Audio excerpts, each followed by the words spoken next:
Wow! Onion dosa. My choice is always onion dosa. Vegetable dosa. It's my choice. Podi dosa. My choice is podi dosa. Wow! Masala dosa.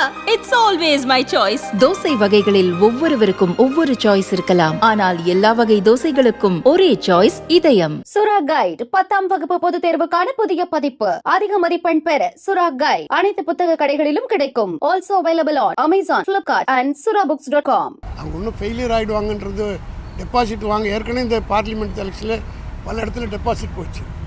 இந்த தேர்தலிலும் deposit போனால் இப்போ சசிகலா வர கட்சியை இணைக்க போகிறேன்னு அறிக்கை விட்டுருக்காங்க. இந்த சூழ்நிலையில் கட்சிக்காரன் ஒரே ஒரு சவால் உங்கள் மூலமாக அவருக்கு விடுறேன். இந்த தேர்தலில் அவர் புறக்கணிச்சிட்டார்ல, புறக்கணிக்கிறத ஒரு கட்சி புறக்கணிதுன்னா அந்த கட்சியில் இருக்கிற யாரும் ஓட்டு போடக்கூடாது. நாங்களும் ஒரு 3 கணக்கு எடுக்க போகிறோம். அந்த எலெக்ஷன் அன்றைக்கி யார் யார் ஓட்டு போடுறாங்களோ அந்த ஏஜென்ட்டுக்கு தெரியும். அதிமுகவில் இருக்கிற ஒன்றிய செயலாளர், அதிமுகவில் இருக்கிற கிளைக்கழக செயலாளர், அதிமுகவில் இருக்கிற நிர்வாகிகள், கவுன்சிலர்கள் இவங்கெல்லாம் ஓட்டு போட்டாங்களான்னு ஒரு கணக்கு எடுத்துகிட்டு அப்படி அவங்க ஓட்டு போட்டுருந்தாங்கன்னு வச்சுங்க, அவங்கெல்லாம் எடப்பாடி புறக்கணிச்சிட்டாங்க இருக்கும். தேர்தலை புறக்கணி என்று கட்சிக்கு சொல்லிவிட்டு அப்படி அவங்கெல்லாம் பார்ட்டிசிபேட் பண்ணாங்கன்னா அப்படி தைரியமாக விட தயாராக எடப்பாடிக்கு நான் சவால். இதை மீறி யாராவது ஓட்டு போட்டிங்கன்னா உங்களை கட்சி விட்டு நீக்கிடுவேன், நடவடிக்கை எடுப்பேன்னு சொல்கிறது தயாராக செய்ய மாட்டேன். இல்லை, இப்போது நீங்கள் ஒரு விஷயம் புரிஞ்சுக்கணும்.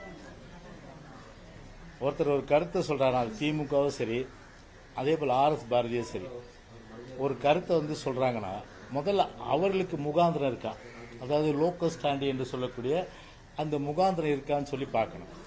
திமுகவுக்கு எந்த ஒரு முகாந்திரமும் இல்லை, ஒரு அருகதையும் இல்லை என்றுதான் இந்த நேரத்தில் ஆணித்தரமாக நான் சொல்கிறேன். நான் ஏன்னா ஏற்கனவே தமிழ்நாடு அரசியல் வரலாறுன்னு பார்த்தீங்கன்னா பல முறை திமுக கட்சியை பொறுத்தவரை ஒரு தோல்வி அடைந்திருக்கின்ற ஒரு நிலை வரலாறு நிச்சயமாக நமக்கு உணர்த்தும்.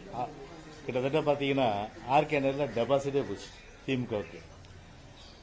91 2 சீட்டு தான் வராங்க, 2 சீட்டு தான் வராங்க 91. அதன் பிறகு RK நகரில் 2015 இதே புரட்சி தலைவி அம்மா அவர்கள் அன்றைக்கு தேர்தல் இடைத்தேர்தல் நடக்குது. அன்னைக்கு நிற்கும்போது திமுக நின்னுதா?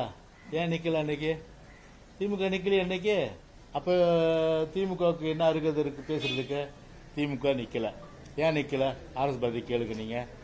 சரி, அதே 2012 புதுக்கோட்டையில எலெக்ஷன் நடக்குது, பை எலெக்ஷன். அதுல திராவிட முன்னேற்ற கழகம் நின்னுதா? இந்த வீர சூரம் பத்தி பேசுறாங்களே இப்போ, அப்ப எங்க போச்சு வீரம் சூரம் எல்லாமே? அப்ப எங்க போச்சு? அப்ப நிக்கிறதுக்கு முடியல உங்களால.